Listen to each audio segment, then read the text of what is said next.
The air smells like gunpowder and wet stone. Constantinople, 1453. The walls are shaking. Cannons roar in the distance. But this is not the moment you think it is. Not the fall of the Byzantine Empire. Not the triumph of Mehmed II. This is 3 days earlier, in a basement beneath the Church of St. Sophia, where a man you have never heard of is making a decision that will erase an entire civilization from memory. His name is Lucas Notaras, Grand Duke of the Byzantine Empire, the second most powerful man in the city. He holds a chest in his hands. Inside are scrolls, thousands of them, Greek philosophy, Roman law, mathematical treatises lost since Alexandria burned, scientific texts that will not be rediscovered for 500 years, the last complete library of the ancient world. And he is about to destroy it. Why? Because the Ottomans are coming, and Notaras knows what happens when empires fall. The conquerors do not preserve. They plunder, they burn, they erase. So he makes a choice. If we cannot save it, no one will have it. He orders the scrolls burned. All of them. The smoke rises through the church floor. Black, thick, choking. By the time the Ottomans breach the walls 3 days later, the library is ash. And with it, 1,000 years of human knowledge vanishes in a single afternoon. History remembers the fall of Constantinople, the end of Rome, the beginning of the Ottoman age. But it does not remember this. The burning of the last library.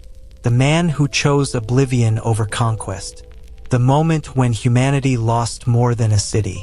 It lost its memory. There are moments in history so explosive, so world-tilting, that you can almost feel the ground shift beneath them. Yet they were quietly pushed into the shadows. No textbooks, no documentaries, no classroom debates, just silence. And that silence has shaped everything we think we know about our past. Today, we are tearing open those sealed pages. The forgotten uprisings, the erased innovators, the decisions that changed the fate of nations but never earned a single line in the stories we were taught. Once you see what was hidden, you will never look at history the same way again. December 26, 1898. A woman stands on the deck of a ship in the middle of the Atlantic. Her name is Marie Laveau III, not the famous voodoo queen of New Orleans. Her granddaughter. She is holding a leather journal. Inside are the names of every single person who participated in the largest slave rebellion in American history. Not Nat Turner, not John Brown. This one, the one that never made it into the books. The Great Gulf Rising of 1896. 2,000 enslaved people across Louisiana, Mississippi, and Alabama rose up simultaneously, burned plantations, freed themselves. For 6 weeks, they held territory larger than some European nations. Then the U.S. Army came, and it was over. Not a single newspaper reported it. Not one. The government declared it had never happened. A mass delusion, they said. Hysteria. And the participants? Hunted down. Executed. Erased.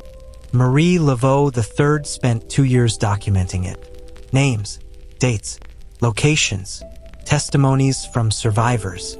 She was going to publish it, to make sure the world knew. But on this ship, in the middle of the Atlantic, she realizes something.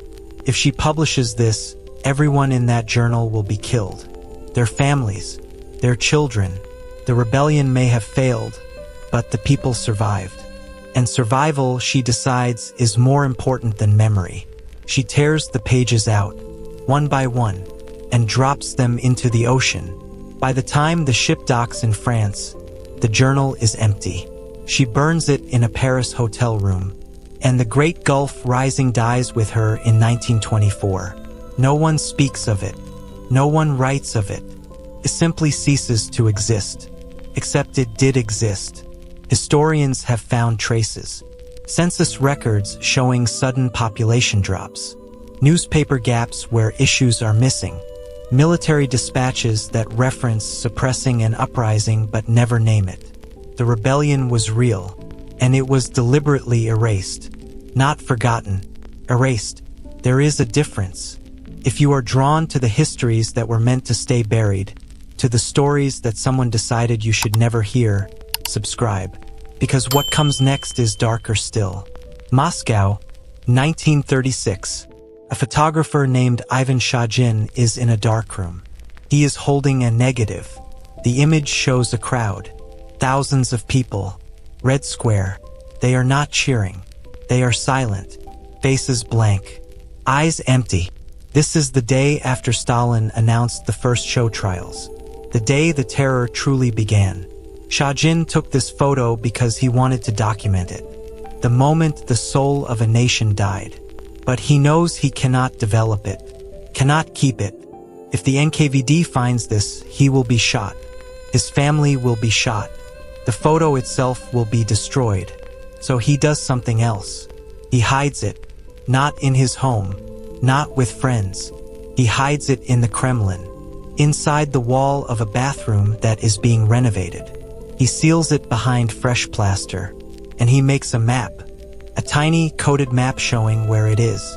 He gives the map to his daughter. And he tells her someday when this is over, when it is safe, find it. Develop it. Show the world. Ivan Shagin is executed in 1938. His daughter flees to Ukraine. The map is lost. The photo remains in the wall. In 1953, Stalin dies. The bathroom is renovated again. The wall is torn down. The negative is found by a construction worker. He has no idea what it is. He throws it away. The only photograph of that moment. The exact second when an entire nation realized it was living in hell. Gone. Not because of time. Not because of decay. Because one man hid it too well. And no one knew where to look. History is not a record of what happened. It is a record of what survived. And survival is not random. It is curated.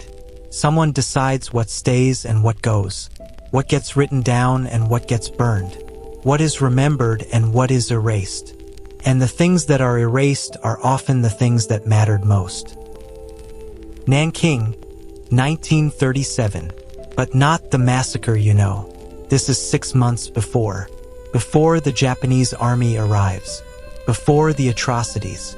Before the world learns the name Nanking and associates it only with horror.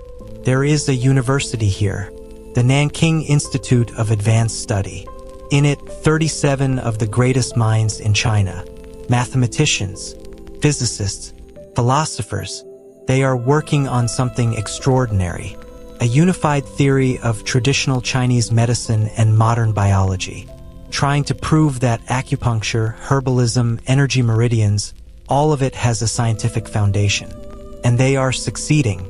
They have mapped the nervous system in ways Western medicine will not discover for another 60 years. They have isolated compounds in plants that will later become the basis for modern antibiotics. They have documented surgical techniques using minimal anesthesia that will save thousands of lives. They are on the verge of a medical revolution. And then the war comes. The Japanese army is 3 weeks away. The scholars know they cannot stay. They pack everything. Every document. Every specimen. Every prototype. 37 scholars. 200 crates of research. They load it onto a ship and sail for Hong Kong. The ship never arrives. It sinks in a storm off the coast of Taiwan. All hands lost. The crates go down with it. 200 crates containing the most advanced medical research in Asia. Gone. The scholars drown. And the work dies with them. After the war, a few surviving students try to recreate it from memory. But memory is not enough. The precision is lost. The formulas are incomplete. The techniques cannot be replicated. And slowly, the world forgets that it ever existed. Today, if you mention the Nanking Institute, people assume you mean the massacre. The university, the research, the scholars, unwritten, unremembered, unmourned. But here is the thing. In 1998, a Taiwanese fisherman pulls up a crate in his net, rotted, encrusted with coral. Inside, sealed in wax, are glass vials. He does not know what they are. He sells them to a curiosity shop. Tourist buys one, takes it to a university in California. It is analyzed. Inside the vial is a compound, a fungus extract. It is tested. Kills antibiotic-resistant bacteria. All of them. MRSA. C. Diff. Everything. The most powerful antibiotic ever discovered. And it has been sitting at the bottom of the ocean for 60 years. The fisherman cannot remember where he found the crate. The tourist cannot remember which shop. And the vial is the only one. The rest are lost.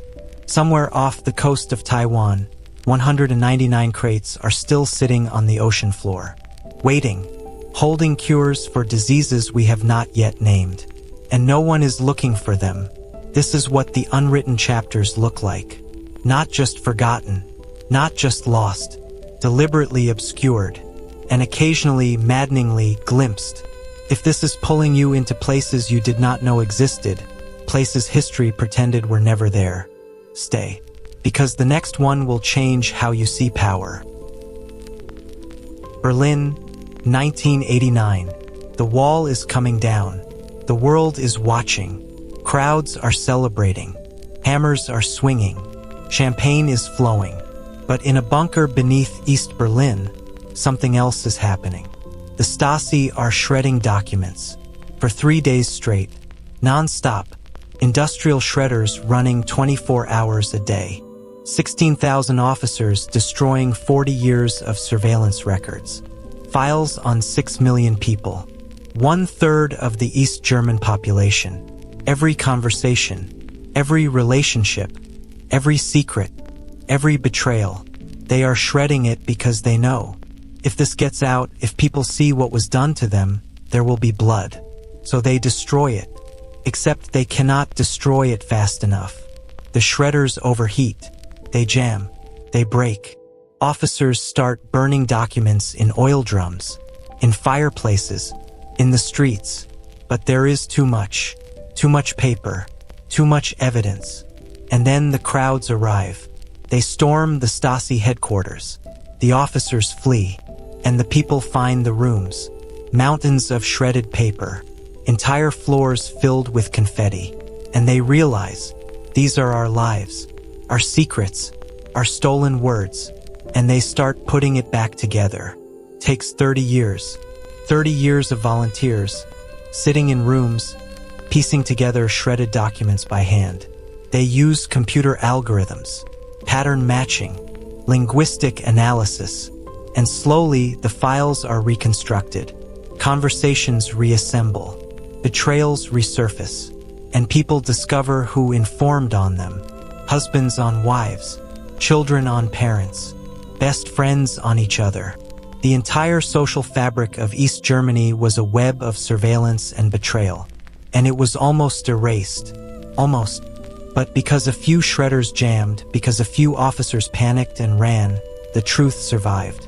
Barely. Now imagine how many times the shredders did not jam. How many times the evidence was completely destroyed. How many other regimes succeeded where the Stasi failed. How many chapters of history are not just unwritten, but unwritable, because the sources are ash, the witnesses are dead, and the perpetrators took their secrets to the grave. This is not ancient history.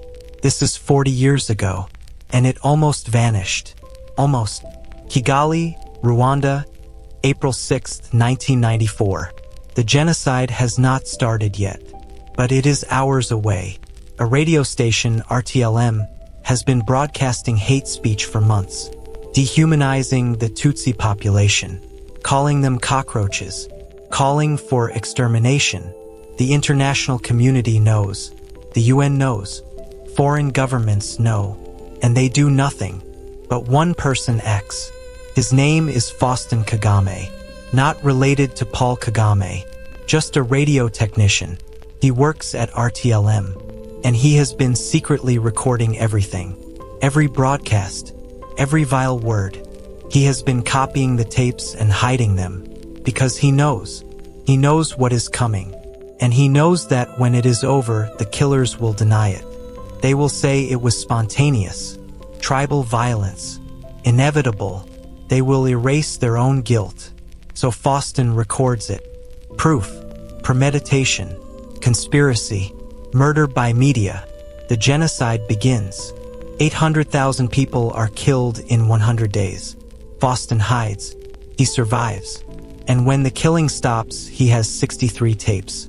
63 recordings of broadcasts that directly incited mass murder. He takes them to the International Criminal Tribunal for Rwanda. The tribunal uses them, convicts, RTLM executives, establishes that media can be a weapon of genocide, changes international law forever, because of one man, one technician, who decided that this chapter would be written, that the truth would survive, against all odds. But here is what haunts me. For every Faustin Kagame, how many others did not record? Did not hide the evidence? Did not survive? How many genocides, how many atrocities, how many crimes against humanity have no tapes, no documents, no witnesses? How many chapters are unwritten because no one was there to write them? Or because everyone who was there is dead? History is not the sum of what happened. It is the sum of what we can prove happened. And the gap between those two things is an abyss. Lagos, Nigeria, 1967. The Biafran War has just begun. It will kill 3 million people, most of them children, most of them from starvation. The Nigerian government blockades Biafra. No food in, no medicine in. The world watches and does nothing, except one man, Carl Gustav von Rosen, a Swedish pilot, 70 years old. He organizes a secret airlift, flies in food and medical supplies at night, small planes, dangerous routes, Nigerian anti-aircraft guns firing at him. He does this for 3 years, saves thousands of lives, and no one knows, because he does not tell anyone, does not seek recognition, does not write about it. He just does it. In 1977, he is killed in Ethiopia, flying another humanitarian mission, shot down, and the story dies with him, except for one thing. A single journalist, Frederick Forsyth, was in Biafra. He saw von Rosen. He wrote about him. One article. That is it. Without that article, von Rosen would be completely forgotten. One of the greatest humanitarian acts of the 20th century. Erased. Because the man who did it did not care about being remembered. He only cared about saving lives. How many others like him are there? How many heroes whose names we will never know? How many acts of courage, of sacrifice, of defiance went unrecorded because the people who did them were too busy surviving to write it down? The unwritten chapters are not just about what was hidden. They are about what was never written in the first place. Because the people who lived it did not have the luxury of documentation. They were too busy staying alive. If you are still here, still listening, still trying to process the sheer volume of history that has been lost, erased, or ignored, then you understand. This is not about trivia. This is about the structure of reality, about what we think we know and what we can never know, and about the fragility of truth. There is a library in Virginia, the Library of Congress. It holds the largest collection of human knowledge in the world, 170 million items, and it is burning. Not literally, digitally. Magnetic tapes degrade. Hard drives fail. Servers crash. Digital formats become obsolete. Every year, thousands of files are lost. Not deleted, just inaccessible. The format is outdated. The software is gone. The hardware does not exist anymore. And with it, history evaporates. Interviews with Holocaust survivors. Recordings of extinct languages, footage of demolished buildings, music that was never commercially released, all of it slowly disappearing because we thought digital meant permanent. It does not. Digital means fragile. One electromagnetic pulse, one solar flare, one catastrophic server failure, and centuries of recorded history could vanish in seconds. We are living in the most documented era in human history, and we are losing more of it than any generation before us. The unwritten chapters are not just in the past. They are happening right now. Every second, every moment that is not recorded, not saved, not backed up, is a moment that will never be recovered. We think we are preserving everything. We are preserving nothing. Or rather, we are preserving a curated selection. The things we think matter. The things algorithms decide are worth keeping. And everything else? Gone. So what do? How do we fight the erosion of memory? How do we ensure that the chapters being written today do not become the unwritten chapters of tomorrow? We tell the stories. We share the names. We refuse to let silence win. We dig through the archives. We listen to the voices that were never meant to be heard. We reconstruct what was shredded. We search for what was hidden. We honor what was lost. And we make sure that the next generation knows that history is not a fixed narrative. It is a battleground, a constant struggle between memory and forgetting, between truth and erasure. And we are all soldiers in that war, whether we know it or not. Lucas Notaras burned the library because he thought preservation was impossible. Marie Laveau sank her journal because she thought survival was more important than memory. Ivan Shajin hid his photograph because he thought the future would be safer than the present. The Nanking scholars drowned with their research because a storm did not care about their work. The Stasi shredded their files because they knew guilt could be destroyed. Faustin Kagame recorded the broadcasts because he knew guilt could be proven. Carl Gustav von Rosen flew into the night because he knew history did not matter as much as the living. And all of them, every single one, made a choice about what to save, what to hide, what to destroy, what to risk. We are making those choices right now.